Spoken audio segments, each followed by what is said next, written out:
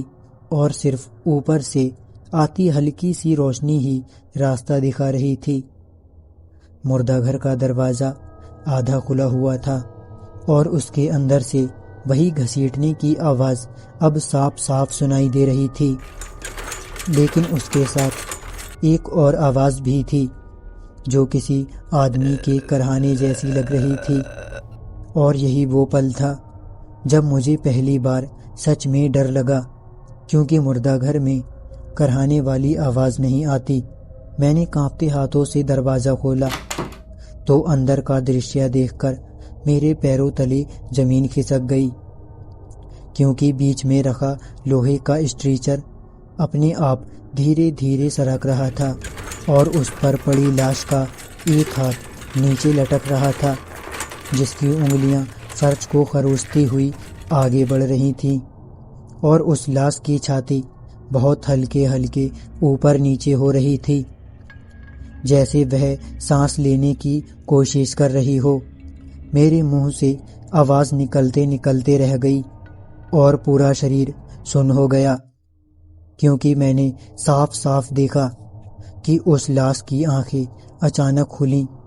اور اس نے بنا گردن ہلائے صرف آنکھوں سے میری طرف دیکھا، اور اس نظر میں نہ کوئی غصہ تھا نہ درد، بلکہ ایک عجیب سی پہچان تھی، جیسے وہ مجھے بہت پہلے سے جانتا ہو۔ اسی پل پیچھے سے کسی نے بہت شانت آواز میں کہا، ڈاکٹر صاحب، آپ نیچے کیوں آ گئے؟ میں نے جھٹکے سے پیچھے مڑ کر دیکھا تو وہاں موہن کھڑا تھا، لیکن اس کی آنکھیں اب ویسی نہیں تھیں جیسی پہلے تھیں، ان میں ڈر نہیں بلکہ تھکان اور مجبوری تھی، جیسے یہ سب اس کے لیے نیا نہیں بلکہ روز کا کام ہو۔ میں کچھ بول پاتا اس سے پہلے ہی اس نے بہت سامانیہ لہجے میں کہا، ڈریے مت صاحب، یہاں اکثر ہوتا ہے۔ اور پھر اس نے اس لاش کی طرف دیکھتے ہوئے کہا، اس نے یہاں آج ہی دم توڑ دیا تھا، باقی رات ابھی لمبی ہے۔ اس پل مجھے سمجھ آ گیا کہ یہ اسپتال صرف علاج کی جگہ نہیں ہے، بلکہ یہاں ایک ایسا ٹھکانہ ہے جہاں موت رکتی نہیں، بلکہ تھوڑا آرام کر کے صرف چلنے لگتی ہے۔ لیکن موہن نے بس تھکی ہوئی آنکھوں سے میری طرف دیکھا اور کہا، ڈاکٹر صاحب، یہاں جو بھی کچھ دکھائی دیتا ہے اسے زندہ یا مرا سمجھنے کی غلطی مت کیجیے، کیونکہ اس اسپتال میں دونوں کے بیچ کی ریکھا بہت پہلے مٹ چکی ہے۔ وہ مجھے اشارے سے باہر لے آیا اور مردہ گھر کا دروازہ دھیرے سے بند کر دیا، لیکن دروازہ بند ہونے کے بعد بھی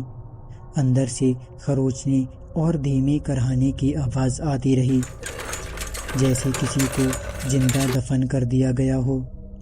اور چلتے ہوئے موہن نے بتایا کہ یہ اسپتال آج سے نہیں بلکہ لگ بھگ 50 سال پہلے ہی مر چکا تھا، جب ایک بڑے حادثے میں یہاں آگ لگی تھی۔ تو آپریشن تھیٹر سے لے کر مردہ گھر تک درجنوں مریض اور اسٹاف ایک ہی رات میں جل کر مر گئے تھے۔ اس نے بتایا کہ آگ کے بعد اسپتال کو دوبارہ کبھی ٹھیک سے شروع نہیں کیا، لیکن سرکاری کاغذوں نے اسے کبھی بند بھی نہیں کیا، اور دھیرے دھیرے یہاں ایسے ڈاکٹر اور کرمچاریوں کی پوسٹنگ ہونے لگی جن کا کہیں اور ٹکنا مشکل تھا، کیونکہ یا تو بے جائدہ سوال پوچھتے تھے یا پھر زیادہ سچائی دیکھ لیتے تھے، اور اس جگہ نے ایک ایک کر کے سب کو اپنے حساب سے بدل دیا۔ میں نے اس سے پوچھا کہ پچھلے ڈاکٹروں کا کیا ہوا، تو موہن کچھ دیر چپ رہا اور پھر بولا کہ کوئی پاگل ہو گیا، کوئی اچانک غائب ہو گیا، اور کسی کی لاش خود اسی مردہ گھر میں ملی۔ اور یہ کہتے ہوئے وہ مجھے ایک پرانے کمرے میں لے گیا۔ اسی کمرے میں مجھے ایک پرانی ڈائری ملی جس کے پنے جلے ہوئے اور چپکے ہوئے تھے۔ جب میں نے اسے کھولا تو اسے پڑھ کر میرے ہاتھ کانپنے لگے، کیونکہ اس میں لکھا تھا، اگر کوئی نیا ڈاکٹر یہ پڑھ رہا ہے تو سمجھ لے کہ یہاں سے باہر جانے کا راستہ صرف ایک ہے، اور وہ بھی نیچے سے ہو کر جاتا ہے۔ اور یہ پڑھتے ہی مجھے مردہ گھر سے آتی آوازیں پھر سے تیز سنائی دینے لگیں۔ تبھی اچانک پورے اسپتال کی بتیاں ایک ساتھ بجھ گئیں، اور اسی اندھیرے میں مجھے چاروں طرف سے پیروں کے گھسیٹنے، ہڈیوں کے چٹکنے اور دھیمی فسفساہٹ کی آوازیں سنائی دینے لگیں، جیسے پورا اسپتال جاگ چکا ہو اور کسی کا انتظار کر رہا ہو۔ موہن نے بہت شانت آواز میں کہا، صاحب، اب رات پوری ہونے والی ہے اور ڈیوٹی بدلنے کا وقت آ گیا ہے۔ اور جب میں نے اس سے پوچھا کہ کس کی ڈیوٹی، تو اس نے میری طرف دیکھ کر کہا، آپ کی، کیونکہ یہ جو ایک بار نیچے کی سچائی دیکھ لیتا ہے وہ اوپر زیادہ دن نہیں رہتا۔ اچانک گلیارے کے آخر سے وہی لاش دکھائی دی، وہی جو پہلے اسٹریچر پر تھی، لیکن اب وہ کھڑی تھی۔ اس کا شریر ٹیڑھا تھا، گردن ایک طرف جھکی ہوئی تھی، اور اس کی آنکھیں سیدھے مجھ پر ٹکی ہوئی تھیں، اور اس کے پیچھے پیچھے کئی اور پرچھائیاں ابھرنے لگیں جس کے چہرے جلے ہوئے تھے اور جن کے شریر سے دھوئیں جیسی گند آ رہی تھی۔ میں پیچھے ہٹتا گیا، لیکن پیٹھ دیوار سے ٹکرا گئی۔ ان سب کی آواز ایک ساتھ گونجی۔ وہ آوازیں سن کر میں بے ہوش ہو گیا۔ صبح جب میری آنکھ کھلی تو میں وہاں پر ایک پل بھی نہیں رکا اور وہاں سے ترنت بھاگ گیا۔ تو یہ تھی آج کی ایک کہانی۔ کہانی اچھی لگی ہو تو ویڈیو کو لائک اور چینل کو سبسکرائب کریں۔